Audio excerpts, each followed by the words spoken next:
तो अब हम लोग बात करेंगे HTML टेबल की। तो इससे पहले कि मैं आपको कोड में बताऊं, मैं टेबल के बारे में एक चीज बताना चाहता हूं। ये आप देख सकते हो, ये एक टेबल का एग्जांपल है और इसमें आपको टर्म समझने की जरूरत है, रो और कॉलम। अगर आपको आता है तो ठीक, नहीं तो आप ये समझो कि रो क्या होता है कि जो भी हॉरिजॉन्टल है बॉक्सेस बने हुए हैं वो इकट्ठे मिलाकर एक रो बनते हैं, और जो भी वर्टिकल जो खंभे जैसे बनते हैं स्ट्रक्चर उसको बोलते हैं कॉलम। तो ये जो पूरे के पूरे जो बॉक्स यहां से यहां तक मिला के बना हुआ है वो कॉलम 1, ये कॉलम 2, ये कॉलम 3, ये कॉलम 4, ये कॉलम 5। और रो क्या होगा, हॉरिजॉन्टल बॉक्सेस को कंबाइन करके रो 1, रो 2, रो 3, रो 4, रो 5। ठीक है, तो टेबल का जो टैग है उसका नाम टेबल ही है। तो आपको क्या करना है, एक टेबल टैग ओपन और क्लोज करना है। इसके बीच में आपको सबसे पहला काम क्या करना था, रो बनाना होता है। ठीक है, जितने भी आप रो बनाओगे उसके बाद उसके अंदर आप कॉलम बना सकते हो। तो रो के लिए हमारे पास जो टैग है वो होता है TR। तो सपोज कर लीजिए कि हमें 3 रो बनाना है, तो मैं क्या करता हूं, 3 TR बना देता हूं।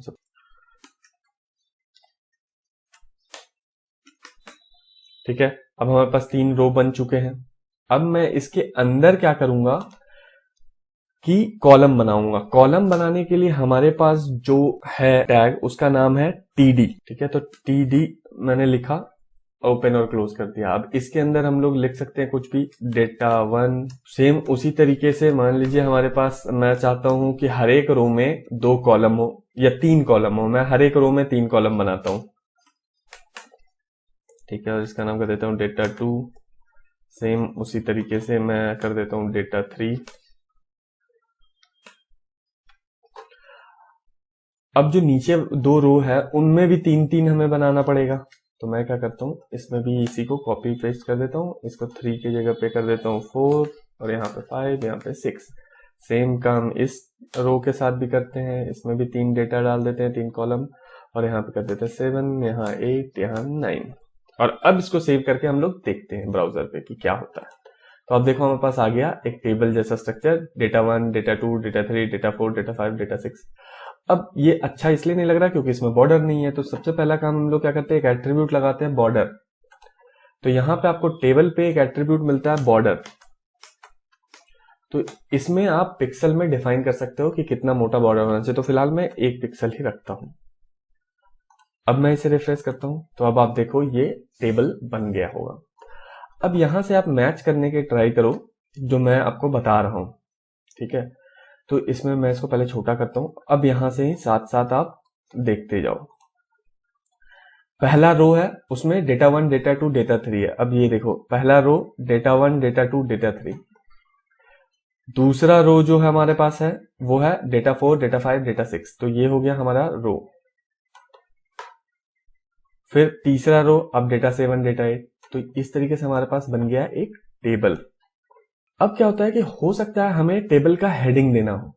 ठीक है, डेटा, तो हम लोग हेडिंग कैसे देंगे, तो एक काम करते हैं, हेडिंग लेने के लिए हम लोग एक और पहले रो बनाएंगे, और हेडिंग के लिए हमारे पास जो टैग होता है उसको बोलते हैं TH।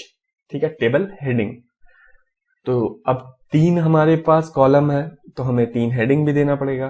तो मैं क्या करता हूं, TH बनाया और यहां पे डाल देते हैं हेडिंग 1, या हेडिंग 1 के जगह पे मैं लिख देता हूं कॉलम 1, थोड़ा मीनिंगफुल हो जाएगा।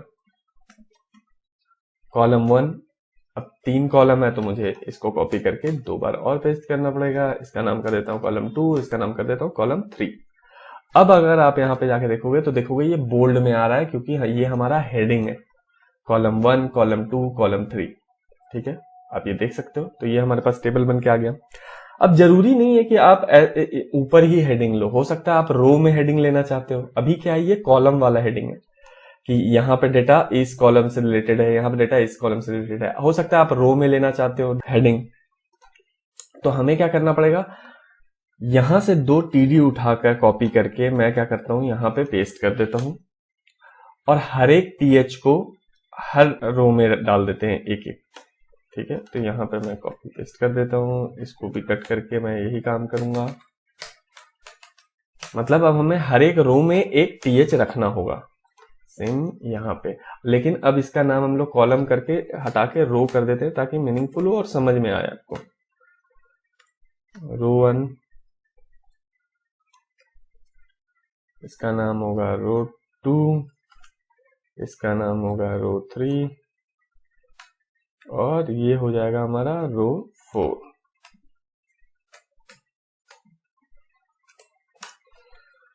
अब आप देखो, अब इसमें देखो आप कि किस तरीके से चेंज आने वाला है। ये देखो रो 1, रो 2, रो 3, रो 4।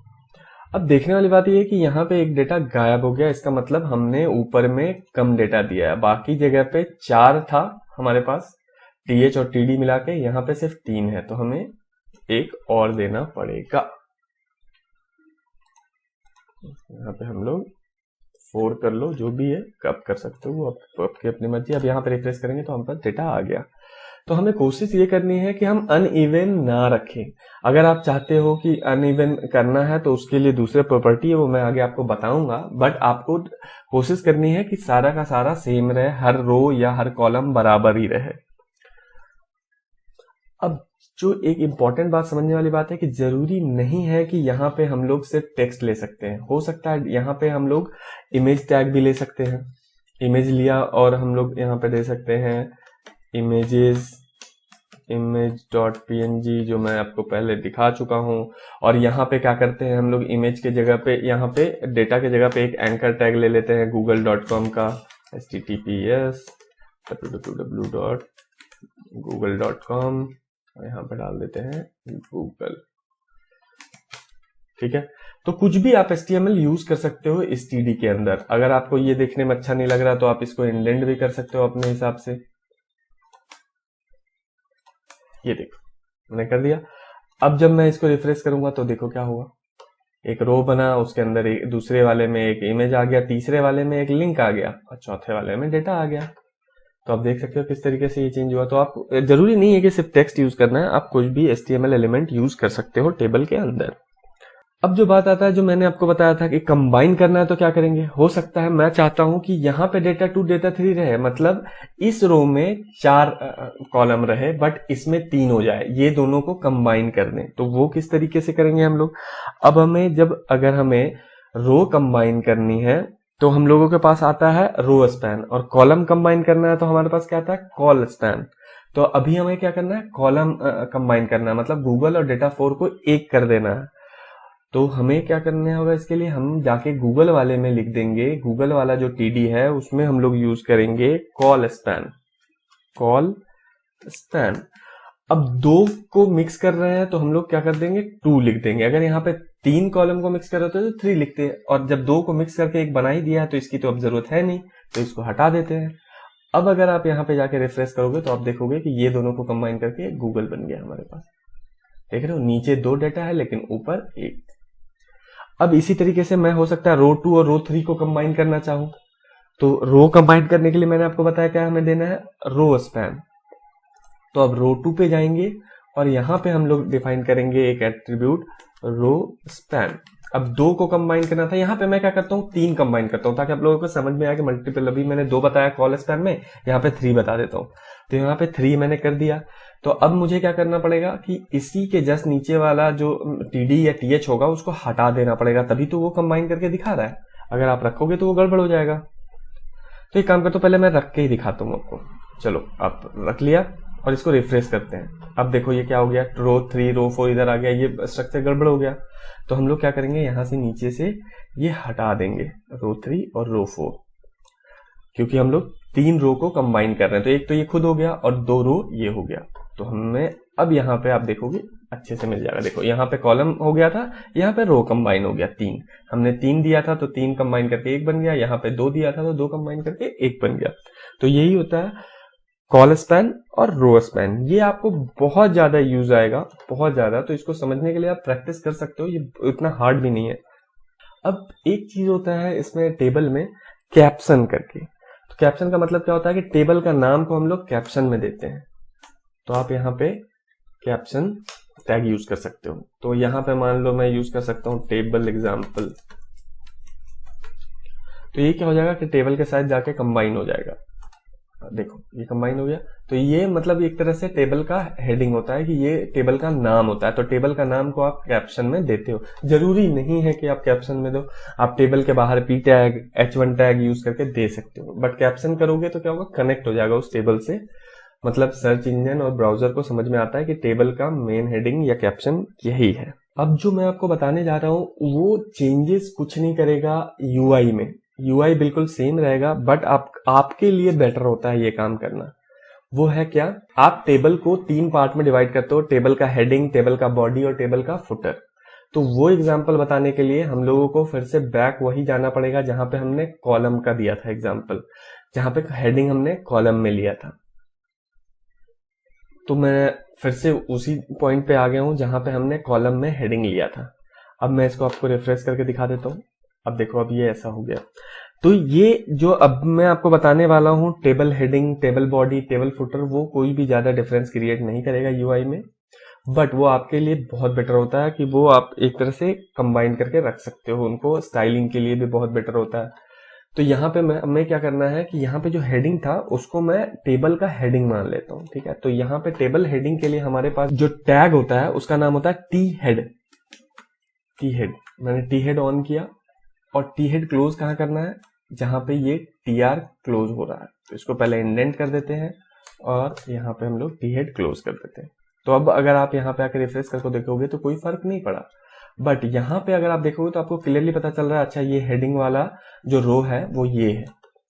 अब अगर आप चाहो तो इसको स्टाइल भी दे सकते हो, तो स्टाइल एट्रीब्यूट यूज कर लेते हैं हम लोग यहाँ पे, और यहाँ पे कर देते हैं कलर रेड।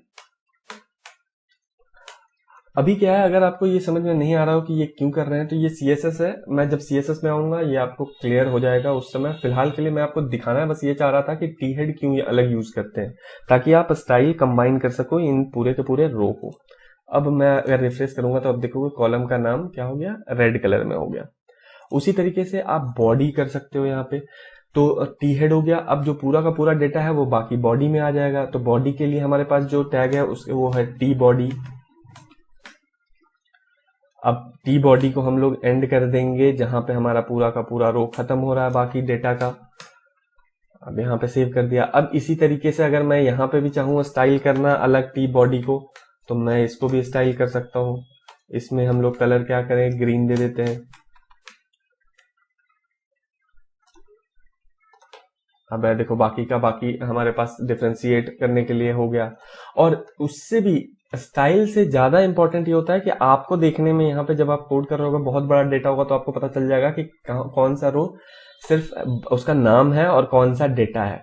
और अगर ये बहुत लंबा डेटा बनता है जब आपको स्क्रॉल करना पड़ रहा है, तो टी हेड ऊपर चला जाएगा, आपको दिख नहीं रहा होगा। तो उसके लिए हम क्या करते हैं कि एक और हमारे पास चीज होता है कि टी फुटर। टी फुट में क्या करते हैं कि हम लोग फिर से वही हेडिंग दे देते हैं, ताकि अगर कोई बहुत स्क्रॉल करके नीचे भी आए तो उसको पता चल सके कि कौन सा कॉलम का नाम क्या है। तो मैं क्या करता हूं कि ये टी हेड को भी कॉपी कर लेता हूं और नीचे सेम टी बॉडी के बाद पेस्ट कर देता हूं। बस ये टी हेड का नाम को मैं टी फुट कर दूंगा, टी फुट।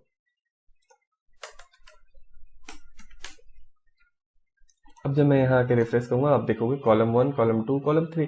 अगर ये बहुत बड़ा डेटा होता तो हमारे लिए जरूर काम आता टी फुट भी, क्योंकि जब हम लोग स्क्रॉल करके नीचे चले जाते तो हमें नीचे से पता चल रहा होता कि उस कॉलम का नाम क्या है, ये किस चीज का डेटा है। तो आई होप आपको क्लियर हो गया हो टेबल। ये थोड़ा इंपॉर्टेंट था, वैसे ज्यादा यूज होता नहीं है आज के डेट में, पहले बहुत ज्यादा यूज होता था, अब नहीं होता। अब जब आप ईमेल डिजाइन कर रहे हो तो टेबल डिजाइन में बहुत काम आता है। तो दोस्तों अगर आपको ये वीडियो पसंद आया तो वीडियो को लाइक कर दो और चैनल को सब्सक्राइब कर लो, ताकि आपको चैनल को दोबारा ढूंढना ना पड़े और जब भी मैं कोई ऐसा कंटेंट बनाऊं तो वो आप तक पहुंच सके।